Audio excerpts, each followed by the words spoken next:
In ancient China, Emperor Yu was once traveling on the road when he saw a criminal being escorted. He stopped his carriage, approached the person, asked about his crime, and, upon learning of it, began to cry.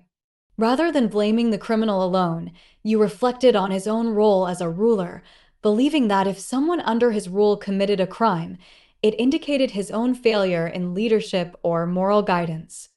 This story is often used as a symbol of a ruler's compassion, responsibility, and humility.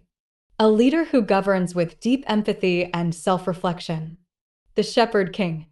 In the highlands of an ancient realm, there lived a king named Alaric who was famed for his wisdom and justice.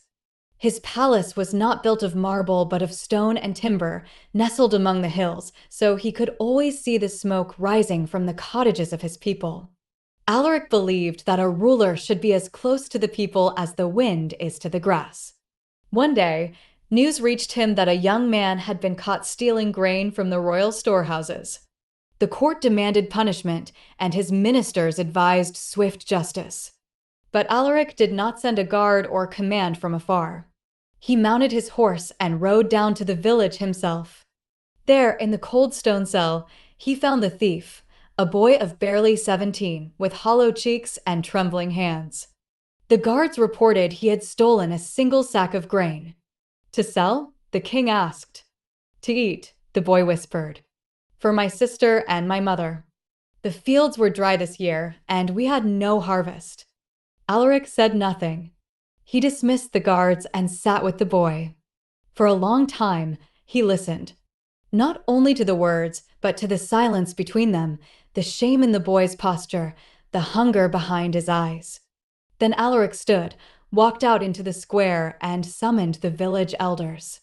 There has been a crime, he declared. But the crime is not just this boy's. It is mine. It is ours. If a child must steal to live, we have all failed. He then ordered a census of the hungry and the poor. Food stores were shared more evenly, irrigation systems were built, and every village was given voice in the king's council. The boy was not imprisoned, but instead offered a place among the king's agricultural stewards, those tasked with tending to the land and ensuring no family went unfed. Years later, when the king lay on his deathbed, the boy, now a man, sat by his side.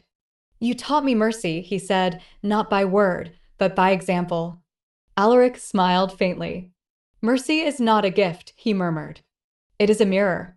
When we show it, we see who we truly are. And with that, the king died. Not only beloved, but remembered, not for his power, but for the way he bore the weight of others' suffering as if it were his own. Moral: true leadership is not about authority or control, but about taking responsibility for the well-being of others, even for their mistakes. A compassionate heart governs not from above, but from within.